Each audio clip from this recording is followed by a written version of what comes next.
Good morning বন্ধুরা। শরীর গতি একদম ভালো নেই, তার মধ্যে চা নিয়ে চলে এলাম। এটা না খেলে শরীরটা যেন চলেই না। চলে এলাম বন্ধুরা দুপুরের লাঞ্চ নিয়ে। আজকে লাঞ্চে যা যা করে ভাত করেছি এখানে, আজকেও আলু ফুলকপি চিংড়ি মাছ দিয়ে এখানে আছে চিংড়ি মাছ, আলু ফুলকপি চিংড়ি মাছ দিয়ে যে তরকারি করেছি। ছেলের কিন্তু চিংড়ি মাছ ছাড়া আলু ফুলকপি করেছি। এখানে ওর পোস্ত ফ্রাই করে দিয়েছি, যেটা হচ্ছে পোস্ত করে কালো জিরে টমেটো আর পেঁয়াজ দিয়ে ফ্রাই করে দিয়েছি। আর আমাদের আলু উচ্ছে ভাজা, এই দিয়ে আজকে দুপুরে আমাদের লাঞ্চটা হয়ে যাবে। তো চলুন, আজকে শনিবারে অনেক পড়ানো ছিল, চাপ ছিল, কারণ আজকে সোমবার থেকে তো একদম পুরো দমে ইংলিশ মিডিয়ামের পরীক্ষা আরম্ভ হয়ে যাচ্ছে। তার জন্য একদম পুরো দমে লেগে পড়েছি। সকালবেলা থেকে আজকে 3 ব্যাচ পড়ানো হয়েছে।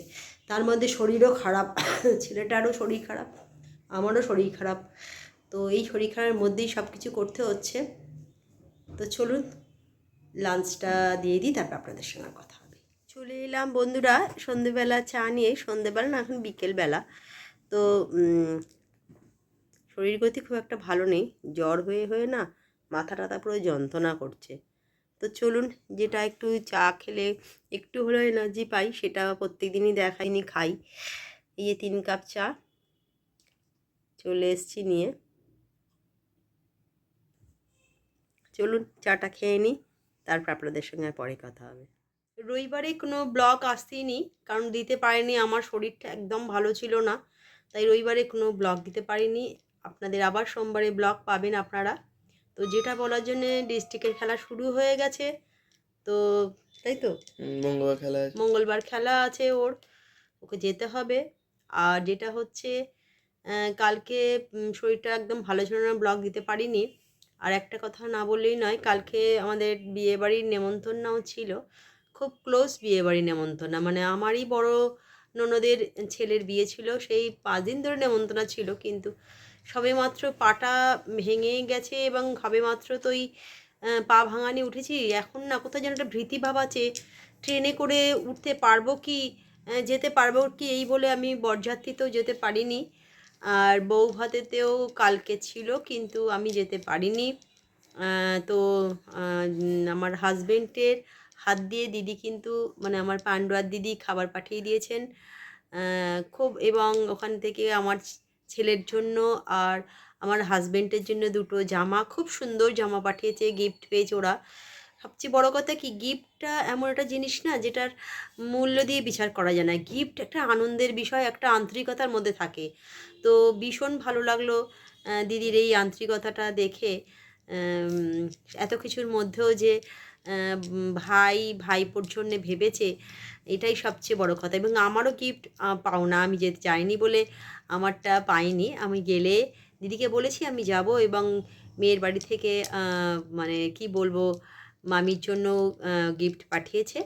তো সেটা আমি পরে গিয়ে দিদির কাছ থেকে অবশ্যই নিয়ে নেব। আর একটা কথা না বললেই নয়, ভাতটা একটু সরাও, যেটা না বললেই নয় যে ওখান থেকে যে খাবারটা এসছে, মানে পার্সেল দিদি পাঠিয়েছে, সেটা হচ্ছে পান্ডুয়াতে আমার ননদের বাড়ি, বড় ননদের বাড়ি।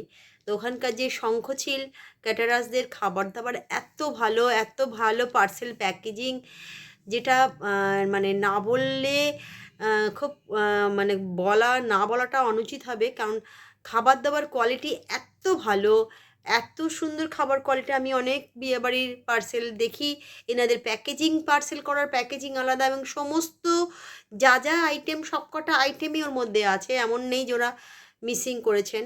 এমনকি রাবড়ি, মিষ্টি, চাটনি, যা যা হয়েছিল বিয়েবাড়িতে, পমপ্লেট, মাটন। লোকে মাটন কী দেয়, এখানে 4 পিস মাটন প্লাস একটা মেটে 5 পিস করে মাটনও দিয়েছে, এবং মাটনের সাইজ যথেষ্ট বড় আর খুব ভালো। রান্নাটাও দারুণ হয়েছে। আমি শঙ্খচিল ক্যাটারার্সের কর্তৃপক্ষকে আমার তরফ থেকে অনেক অনেক শুভেচ্ছা জানাচ্ছি দাদা। আপনাদের সুন্দর প্যাকেজিংয়ের ব্যবস্থা, পার্সেলের ব্যবস্থা এবং রান্নাবান্না দারুণ, যেটা প্রশংসার যোগ্য। আপনি অবশ্যই প্রশংসার যোগ্য, এবং যথেষ্ট ভালো রান্নাবান্না খেয়ে আমি তো ভীষণ ভালো লেগেছে, তার জন্য না বললেই নয়। তো এটাই বলার ছিল, আর কিছু আর কি বলবো, এইভাবেই চলছে। আজকে দিদিকেও ফোন করেছিলাম এবং শঙ্করচিল ক্যাটারার্সকেও ফোন করেছি যে ওনাদের ভীষণ ভালো হয়েছে। আসলে কি কিছু কিছু জিনিস এমন থাকার সময় হয় না যে ভীষণ ভালো মানুষের ভালো ব্যবহার ভালো সব কিছু না বললে যেন কিছু বলা না বলার ব্যাপারটা রয়ে যায়। তো যতই বলবো ততই কম বলা হবে। দিদিদের বাড়ি বিয়েবাড়িটা আমি মিস করে গেলাম, খুবই দুঃখজনক। দিদিও ভীষণ আফসোস করছিল যে তোরা এলে হয়তো ভালো হতো, মানে তুই এলে। কিন্তু কি করব, পরিস্থিতি এমন হচ্ছে। কালকে আবার বৃষ্টি পড়ছিল, বৃষ্টির মধ্যেও আমি চটি পরে যাব, আমার ভয় লাগছে যদি পা স্লিপ করে, মানে পড়ে যাওয়ার পর থেকে না একটা ভীতিভাব কাজ করছে। কোনো জায়গায় মানে এখনও পর্যন্ত যাইনি, তো তাই জন্য যেতে পারলাম না। এর জন্য দিদি আমি ক্ষমা প্রার্থী, আমায় ক্ষমা করো। এর বেশি আর কি বলবো। তো চলুন, কাল পরে আবার একটা নতুন ব্লগ নিয়ে হাজির হব। তার আগে রাতের ডিনারটা আপনাদের অবশ্যই দেখাবো। ডিনারে সেরকম কিছু করিনি, তরকারি আছে, পোস্ত আছে, এগুলো আছে টুকটাক, তাই দিয়ে আজকে রাতের বেলা হয়ে যাবে। হ্যাঁ, একটু বেগুন ভাজবে। হ্যাঁ, একটু গরম গরম বেগুন ভাজবো। তো আপনাদের অবশ্যই দেখাবো। ডিনারে আপনাদের সঙ্গে আবার দেখা হচ্ছে। চলে এলাম রাতের ডিনার নিয়ে। তবে রাতের ডিনারে আজকে আমাদের আলু ফুলকপি তরকারি, রুটি, আর ভেবেছিলাম বেগুন ভাজা করব। কিন্তু একটু আগেই আমাদের ফ্ল্যাটে যে বৌদি থাকেন হঠাৎ এসে কড়া নেড়ে বললেন বাবুর জন্যে চিকেন ভর্তা করেছি, তো দিয়ে যায়। বৌদির কথা যতই বলবো ততই কম হবে। এই ফ্ল্যাটে আসার পরে যা কিছু করে নিজের ঘরে সবই বাবুর জন্য একটু হলেও দিয়ে যায়। দিয়ে যাওয়াটা সবচেয়ে বড় কথা না, সবচেয়ে বড় কথা হচ্ছে আন্তরিকতার। এত আন্তরিকতার মানে বাবুকে এতটাই ভালোবাসে এবং এতটাই আন্তরিকতা, অন্য কিছু দিকে ভাবে না। কিন্তু এইগুলো না মানে একটু অন্য ধরনের জিনিস। টাকা পয়সা থাকলেই সব হয় না, বা টাকা পয়সা দিয়ে সব জিনিস কেনা যায় না। আন্তরিকতাকে তো কেনাই যায় না, ভালোবাসাকে কখনোই তুমি টাকা দিয়ে কিনতে পাবে না।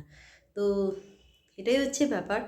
ভালোবাসা যেমন দেয় বাবু, তেমনি জেম্মা জেঠুদের খুবই ভালোবাসে। তো এটা থাকলেই যথেষ্ট। একে অপরের মধ্যে আন্তরিকতা। বাবুর নিজের জেঠু জেঠিমা অনেক দূরে থাকে, পুরুলিয়া, কিন্তু এখানে এই ফ্ল্যাটে আসার পর ওর মাথার ওপর দাদু নেই, আমরা সব কিছুতে দাদাদের কাছে যাই, দাদা বৌদির কাছে। তেমনি ও জেঠু জেঠিমাকে প্রচণ্ড শ্রদ্ধা করে এবং ওরাও ভীষণ ভালোবাসে।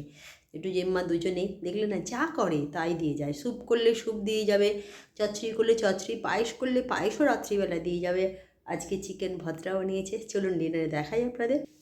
এই যে চিকেন ভর্তা মানে বাবুর জন্য দিয়ে গেছে, রুটি তো আছেই, এখানে আলু ফুলকপির তরকারি আর ভাত।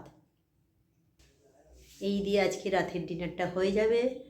তো আবার বলছি, ভালোবাসা, আন্তরিকতা, স্নেহর এইগুলোর কোনো রকম ওজন করা যায় না, মাপ করা যায় না। এগুলোর সমস্তটাই ভেতর থেকে আসে। যার মধ্যে এই জিনিসটা আছে সে হচ্ছে বড় মানুষ, মনের মানুষ। এইসব মনের মানুষ পৃথিবীতে আছে বলেই পৃথিবীটা চলছে। ভালো খারাপ পৃথিবীতে সব মানুষই আছে, তবে ভালোর পরিমাণ আছে বলেই পৃথিবীটা ঠিকঠাক চলছে। এটা আমার বিশ্বাস, আমার মনে হয়। তো চলুন আজকে এই পর্যন্ত। কালকে একটা নতুন ব্লগ নিয়ে নতুনভাবে হাজির হয়ে যাব। আজকের মতন গুড নাইট, টাটা।